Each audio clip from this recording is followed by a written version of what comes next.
सहज ही अपनी ओर हम चले वतन की ओर।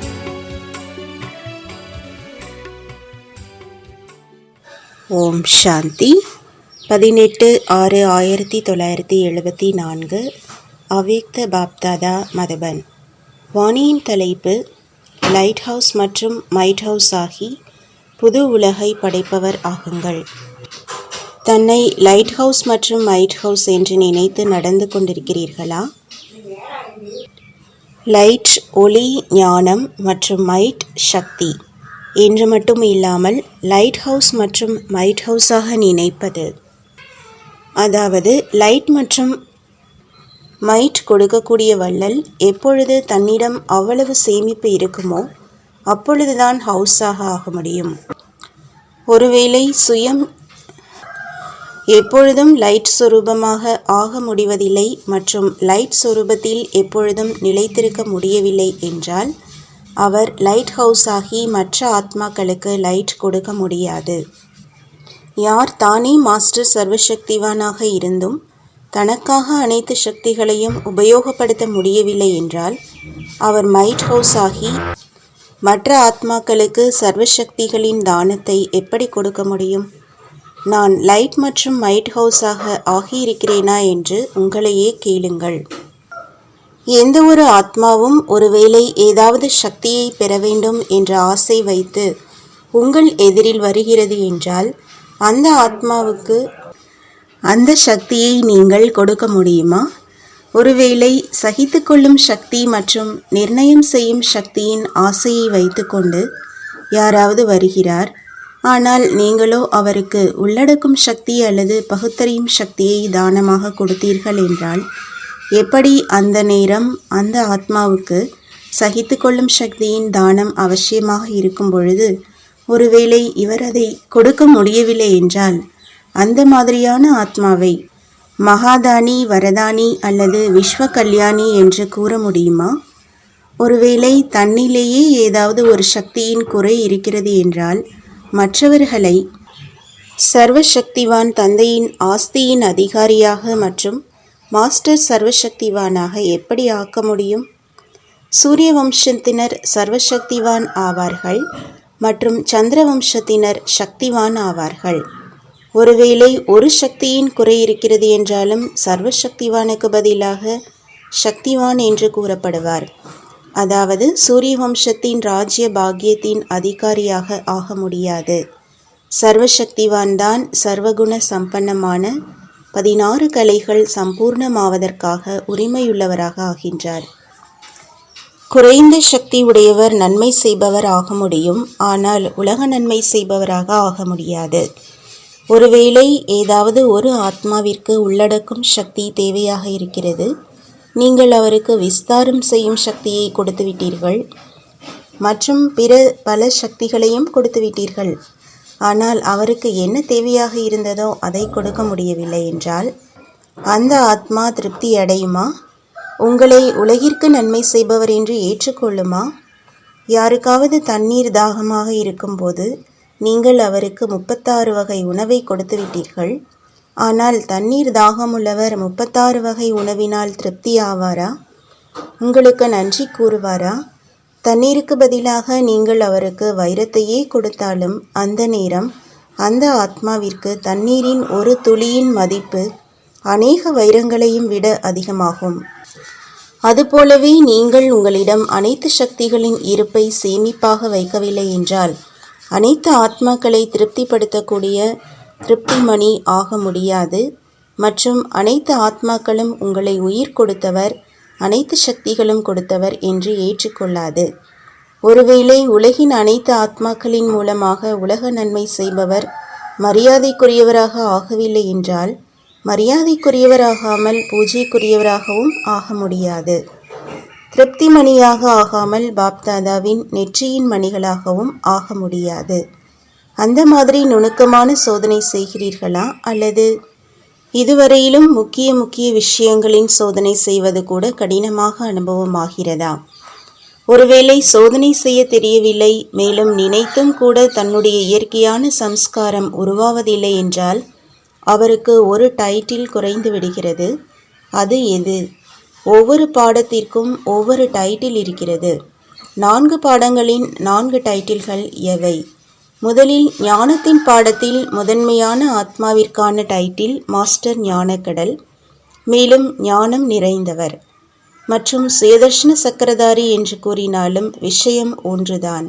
இரண்டாவது, நினைவு யாத்திரையில் யார் யதார்த்தமாக யோகயுக்தாக இருக்கிறாரோ அவருடைய டைட்டில் பவர்ஃபுல். ஏனென்றால் நினைவு மூலம் சக்திகளின் வரதானம் பிராப்தி ஆகிறது. அப்படி நினைவு யாத்திரையில் யார் யதார்த்தமாக நடந்து கொள்பவரோ அவருடைய டைட்டில் பவர்ஃபுல் என்பதாகும். மூன்றாவது பாடம் தெய்வீக குணங்கள். அந்த மாதிரி தெய்வீக குணங்கள் நிறைந்தவருக்கு என்ன டைட்டில் கொடுக்கலாம்? அவருடைய டைட்டிலாவது தெய்வீக குணங்களின் மனத்தை பரப்பும் எசன்ஸ்ஃபுல், சாரம் நிறைந்தவர். எப்படி எசன்ஸை ஒருவேளை தூரமாக வைத்திருந்தாலும் தன்னுடைய பிரபாவத்தை ஏற்படுத்தும், அதாவது மனத்தை பரப்பும். அப்படி அந்த மாதிரி தெய்வீக குணங்களின் மலர்களின் சாறு நிறைந்த எசன்ஸ்ஃபுல்லாக இருக்கிறீர்களா? இந்த பாடங்களின் டைட்டிலை தாரணை செய்வதற்கான தகுதியானவராக ஆகியிருக்கிறோமா என்று தன்னில் சோதனை செய்யுங்கள். ஒருவேளை சோதனை செய்ய தெரியாது என்றால் எந்த டைட்டில் துண்டிக்கப்பட்டுவிடும்? சோதனை செய்ய விரும்புகிறோம் என்று அநேகர் கூறுகிறார்கள். ஆனால் தள்ளிவிட்டால்தான் வண்டி ஓடுகிறது. தன்னுடைய இயற்கையான சம்ஸ்காரம் எப்பொழுதும் இருப்பதில்லை. இதில் எதன் குறை என்று கூறலாம்? இதை செய்ய வேண்டும் என்ற ஞானம் இருக்கிறது. 3 காலத்தை தெரியும் நிலையின் ஞானமும் கிடைத்துவிட்டது இல்லையா? அப்படியானால் நீங்கள் ஞானம் நிறைந்தவரா? ஒருவேளை இப்பொழுது ஏதாவது பலகீனத்தின் வசமாகி விடுகிறீர்கள். அந்த பலகீனத்தை தெரிந்தும் இருக்கிறீர்கள். இதை வர்ணனையும் செய்கிறீர்கள். மேலும் அதை அகற்றுவதற்கான ஞான துளிகளையும் வர்ணனை செய்கிறீர்கள். ஆனால் வர்ணனை செய்த போதிலும் என்ன விரும்புகிறீர்களோ அதை செய்ய முடிவதில்லை. ஞானமோ புத்தியில் முழுமையாக இருக்கத்தான் செய்கிறது. ஆனால் எவ்வளவு ஞானம் நிறைந்த நிலையோ கூடவே அந்த அளவு பவர்ஃபுல்லாகவும் இருக்கிறீர்களா? இந்த சமநிலை சரியில்லாத காரணத்தினால் தெரிந்திருந்தும் செய்ய முடிவதில்லை. அப்படி யார் சோதனை செய்ய முடிவதில்லையோ அவர் தனக்கும் ஆனந்தம் கொடுக்க முடியாது, தந்தையிடமிருந்தும் ஆனந்தத்தை பெற முடியாது, மேலும் மற்ற ஆத்மாக்களுக்கும் கொடுக்கவும் முடியாது. எனவே அந்த ஆத்மாக்களுக்கு சமநிலையில் இருக்கக்கூடிய ஆனந்தம் நிறைந்தவர் என்ற டைட்டில் துண்டிக்கப்பட்டு விடுகிறது. சோதனை செய்வதற்கான இயற்கையான சம்ஸ்காரம் உருவாவதில்லை. எனவே சோதனை ஆவதில்லை, மேலும் மாற்றமும் ஏற்படுவதில்லை. யார் சோதனையாளராக ஆக முடிவதில்லையோ அவர் உருவாக்குபவராகவும் ஆக முடியாது. அவர் தன்னுடைய மற்ற ஆத்மாக்களின் மற்றும் உலகின் மேக்கர் ஆக முடிவதில்லை.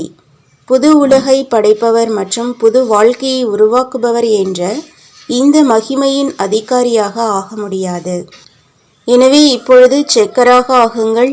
எப்படி அமிர்த வேளையில் ஆன்மீக உரையாடலில் முக்கியமான விஷயத்தை அனைவரும் ஒன்றாக சேர்ந்து உறுதியான எண்ணத்தின் ஆதாரத்தில் தன்னை மற்றும் பிற உடன் இருப்பவர்களை வெற்றியடைபவராக ஆக்கினீர்கள். இதே போன்று இந்த விஷயத்தையும் முக்கியம் என்று நினைத்து ஒவ்வொருவரின் சகயோகி ஆகி வெற்றி மூர்த்தி ஆகுங்கள். அப்பொழுதுதான் அனைத்து காரியமும் முழுமையடையும். தற்சமயம் பெரும்பான்மையாரிடம் விசேஷமாக 2 பலகீனங்கள் தென்படுகின்றன. அதை அகற்றுவதற்கும் அந்த 2 பலகீனங்கள் மேல் வெற்றியடைபவராக ஆவதற்கும் முதலில் எப்பொழுது இந்த விஷயத்தில் வெற்றி அடைவீர்களோ அப்பொழுதுதான் ஆக முடியும். அந்த 2 பலகீனங்கள் அலட்சியம் மற்றும் சோம்பேறித்தனம். இதை அகற்றுவதற்கான வழி சோதனையாளர் ஆவதாகும். 99% முயற்சி செய்பவர்களிடம் இந்த சோம்பல் மற்றும் அலட்சியத்தன்மை ஏதாவது ரூபத்தில், எங்காவது அம்ச ரூபத்தில் இருக்கத்தான் செய்கிறது. மேலும் சிலரிடம் வம்ச ரூபத்திலும் இருக்கிறது. மகாரதிகளில் அம்ச ரூபம் எது மற்றும் குதிரைப்படையினரிடம் அம்ச ரூபம் எதுவாக இருக்கிறது என்று அதை தெரிந்திருக்கிறீர்களா? இது என்னுடைய சுபாவம் மற்றும் என்னுடைய சம்ஸ்காரம் என்பது அம்ச ரூபமாகும். என்னுடைய நோக்கம் இல்லை, ஆனால் வார்த்தை, பார்வை, நடத்தை அப்படி தென்படுகிறது. ஆனால் நான் அந்த மாதிரியானவன் இல்லை. இது வம்ச மாத்திரமாகும். சம்பூர்ண வெற்றியாளராவதில் அலட்சியம் மற்றும் ராயல் ரூபத்தின் சோம்பேறித்தனம் தடையாக இருக்கிறது. குதிரைப்படையினர் மற்றும் 2ஆம் நிலையில் தேர்ச்சி பெறும் ஆத்மாக்களில் வம்ச ரூபத்தில் எந்த ரூபம் இருக்கிறது? அதனுடைய ரூபம் என்ன? அவர்களுடைய வார்த்தைகளில் எந்த விஷயம் அவர்களுடைய ட்ரேட்மார்க்காக இருக்கிறது? அலட்சியமானவர்கள் மற்றும் சோம்பேறிகளின் அந்த வார்த்தை எது? அவர்கள் எப்பொழுதும் தன்னை பாதுகாப்பாக வைத்துக் கொள்வதற்காக விஷயம் சொல்வதில் மற்றும் விஷயத்தை உருவாக்குவதில் மிகவும் கைதேர்ந்தவர்களாக இருப்பார்கள். தன்னை குறையற்றவராகவும் மற்றும் மற்றவர்கள் மேல் பழி சுமத்துவதில் மிகவும் சாதுரியமானவர்களாக இருப்பார்கள். வக்கீலாக இருப்பார்கள், ஆனால் சட்டப்படி நடப்பவர்களாக இருக்க மாட்டார்கள். அந்த மாதிரி ட்ரேட்மார்க் வார்த்தைகளாக எப்பொழுதுமே நான் இதை செய்தேனா என்பதுதான் வெளியாகும். நான் இந்த வார்த்தையை கூறினேனா? என்னுடைய மனதிலோ எதுவுமே இல்லை. வார்த்தைகளில் வந்துவிட்டது என்றால் அதனால் பிறகு என்ன ஆகிவிட்டது? அப்படி நடந்துவிட்டது என்றாலும் சரி செய்து விடுவேன். அதனால் என்ன என்ற ட்ரேட்மார்க் வார்த்தைகள் இருக்கும். எப்படி சிருஷ்டி சக்கரத்தை புரிய வைப்பதில் அதற்கு பிறகு என்ன, அதற்கு பிறகு என்ன என்று கூறி முழு கதையையும் கூறிவிடுகிறீர்கள் இல்லையா? சத்யுகத்திற்கு பிறகு என்ன ஆனது? திரேதா வந்தது. பிறகு என்ன ஆனது? துவாபர் வந்தது. பிறகு என்ன என்ற வார்த்தையில் முழு சக்கரத்தின் கதையை கூறுகிறீர்கள். அப்படியே அந்த வக்கீல் ஆத்மாக்கள் பிறகு என்ன என்ற வார்த்தையின் ஆதாரத்தில் மற்றவர்களின் மேல் முழு விஷயத்தையும் சுற்றவிட்டு விடுவார்கள். தன்னை சாட்சியானவராக மற்றும் விலகி இருப்பவராக ஆக்கிவிடுவார்கள் மற்றும் விடுவித்துக் கொள்வார்கள். பிறகு என்ன என்ற வார்த்தையினால், அதாவது இந்த ஒரு எண்ணத்தினால் அலட்சியம் மற்றும் ராயல் சோம்பேறித்தனத்தின் வம்சம் உள்ளுக்குள்ளேயே அதிகரித்து கொண்டிருக்கிறது. மேலும் அந்த மாதிரியான ஆத்மாவை பவர்ஃபுல்லாக ஆக்குவதற்கு பதிலாக பலமற்றவராக ஆக்கிக்கொண்டே இருக்கிறது. இதுதான் 2ஆம் நிலையில் உள்ள, அதாவது குதிரைப்படையின் ஆத்மாக்களின் உள்ளே இருக்கும் அலட்சியம் மற்றும் சோம்பலின் வம்ச ரூபமாகும். இந்த அம்சம் மற்றும் வம்சத்தை அழிப்பதற்காக சோதனையாளர் ஆவது மிக அவசியமாகும். 8 நாட்களில் ஒரு நாள் சோதனையாளராக ஆகிறீர்கள். 7 நாள் அலட்சியமானவராக இருக்கிறீர்கள் என்றால் 7 நாளின் சம்ஸ்காரம் உருவாகுமா அல்லது ஒரு நாளின் சம்ஸ்காரம் உருவாகுமா? எனவே அலர்ட் ஆவதற்கு பதிலாக ஈஸி மற்றும் லேசியாக ஆகிறீர்கள். அந்த மாதிரியானவரின் ரிசல்ட் என்னவாக இருக்கும்? அந்த மாதிரியானவர் உலகிற்கு நன்மை செய்பவராக, அனைத்து சக்திகளின் மகாதானி வரதானியாக ஆக முடியுமா? எனவே இப்பொழுது இந்த 2 விஷயங்களை அம்ச ரூபத்தில் மற்றும் வம்ச ரூபத்தில் எந்த ரூபத்தில் இருந்தாலும் அதை இப்பொழுதிலிருந்தே அளிப்பீர்கள் என்றால்தான் வெகு காலமாக வெற்றி அடைபவரின் சம்ஸ்காரத்தின் அனுசாரம் வெற்றி மாலையின் மணி ஆக முடியும். நல்லது.